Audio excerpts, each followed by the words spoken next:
traveling, y'all. Like exposing yourselves to different cultures and just different opportunities and just putting yourself out there for real.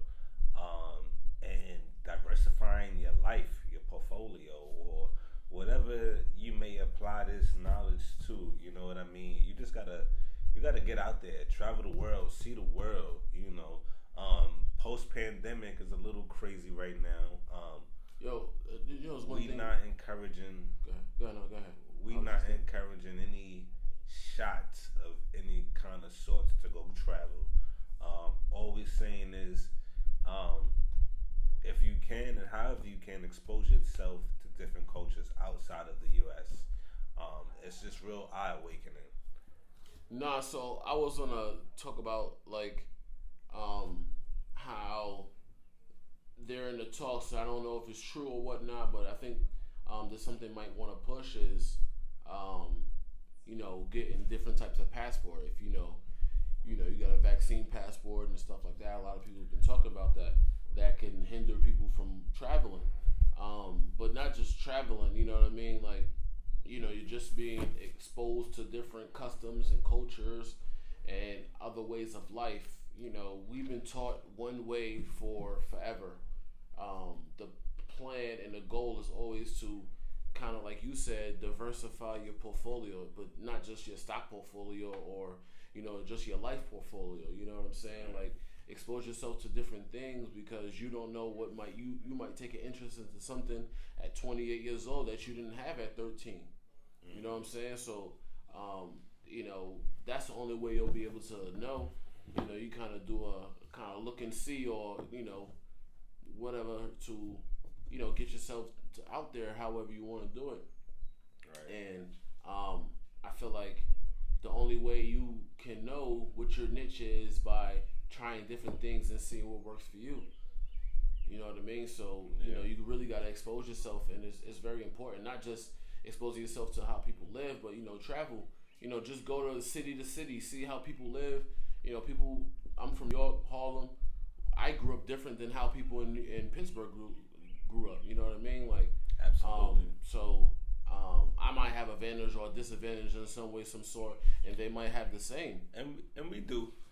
And we do. Naturally, not to throw any shade at anybody, but when you come from New York, you live in a whole different environment, a whole different pace. You know what I mean? Where millions of people live on a block, where Pittsburgh and other places are like more spread out, and you may not see anybody for a mile down the road type of thing, or it's only a certain amount of people in your community. And our community is hundreds and thousands of people that you see every day. I'm gonna just run this down real quick. I've been a lot of places. I'm not gonna name all of them, but I've been to Dubai, Abu Dhabi, France, Italy, Rome, Copacabana, Argentina. Did I say France? Yeah. Venice. I've been to Venice. And I would say that I was grateful to go to all of those places.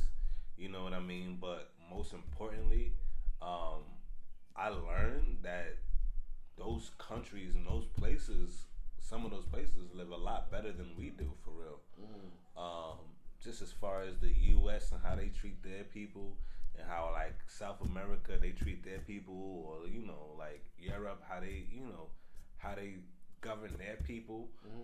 I would say the biggest difference for me is that the in America the people are afraid of the government, and then like places like Argentina and France and stuff, I think the government is afraid of the people. So two different things, right? Here the people are afraid of the government. Other places the government are afraid of the people. And I say that because healthcare and free schooling, which is now just becoming popular. I feel like in recent times, is just becoming free in America. Going to college, going to just trade school, just educating their people. I think that's just becoming a new trend.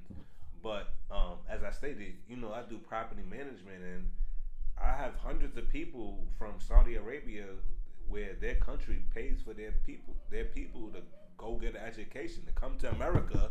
They come to America to get an education, and their government pays for it. Mm-hmm. Like, how deep is that? You know what I mean? Like, I think that America, being the greatest land in the world, land of the free is super behind in the times. You know what I mean? And I think, bro, that's all done by design, and that's done on purpose. Because if we actually looked at the textbooks, that what's in the textbooks, obviously there's a lot of history that's not in the textbooks, mm-hmm. right? We'll get into that too, but like, this country was built off of capitalism. It's built on capitalism. How much money you can make off of this without doing much, or that's how slavery started. It's all about capital, which is fucked up. Yeah, it's like, so like they, people work for free for hundreds of years. That brought some people. It's real shit. 200 years ahead, and we trying to figure out the stock market. Yeah, I mean, we just trying to figure out the stock 100 years later. We trying to figure out, different shit, and like, I feel like, that right there, like, that's a big difference. You think about some other countries, they have 4-day work weeks. You know what I'm saying? They adopt 4-day work weeks because, like, 48 hours is really, like, not a lot of time. It's a lot. Like, it's not a lot of time to decompress from working 40 hours, right? And people will say, we'll get another job or whatever the case may be. Sure, yeah, but what if you want to work, right? And some jobs, they slave you. You know what I'm saying? They want you to do a whole bunch of stuff. But go ahead, my bad. Like, I just want to add. They got a lot of jobs. My job, like, you know what I mean? Like, all jobs. Yeah, I mean, you run a company. You want to run a company however you see fit, and whatever you feel like is gonna get the job done. However you do, right? That's cool, right? But I feel like a lot of people mental health be fucked up because we giving so much time to a company, so much time, effort. To build somebody else's dream. Yeah, to build somebody else's dream, and that's why we honing in on the fact that you gotta be able to live your own dream too. Because what the hell's gonna come after 40 years, 30 years, 20 years from working at a job? You know what I'm saying? And if anything happens, you can get replaced in a minute. And some jobs don't even want to offer you a 401k. I mean, we're not gonna get into the intricate details of all this different scenarios. That's foul play. But even that is bullshit, because you live. I said it's foul play. Nah, because like you like, yo, I want to get a pension, and it's like, you know what I mean? Like, you wait 20 years, 30 years to get a pension, and then what? What's happening? Like, you know what I mean? Like, that shit ain't gonna take you to the promised land where you need to be. You know what I mean? Like, even if you put the max amount, 10%, whatever the max that they allow you to put in for your retirement or whatever, that's a step in the right direction. But a pension ain't shit. You need to be able to do other things in order to, make that generational wealth. And let's be real, niggas live for a pension, and a pension ain't shit. A pension will get you barely above average. Poverty, probably. Barely above poverty, which is in the property management world, is a 20% annual median income, which means is you make little to nothing. You're in the government world on Social Security. You are at a 20% annual median income, which is fucking below poverty. Which is meaning you make barely below $20,000 a fucking year to survive. I've been cursing, my bad. I dropped a couple of F-bombs, but let's be real. You work all your life to get less than 20% of the annual median income. That doesn't make any sense, bro. Yeah, it doesn't. It doesn't really add up. Like, you know what I mean? So basically, I work for all this time in order to be put on a budget. Less than $20,000 a year to be put on a budget for the rest of my life. Like I can't do anything.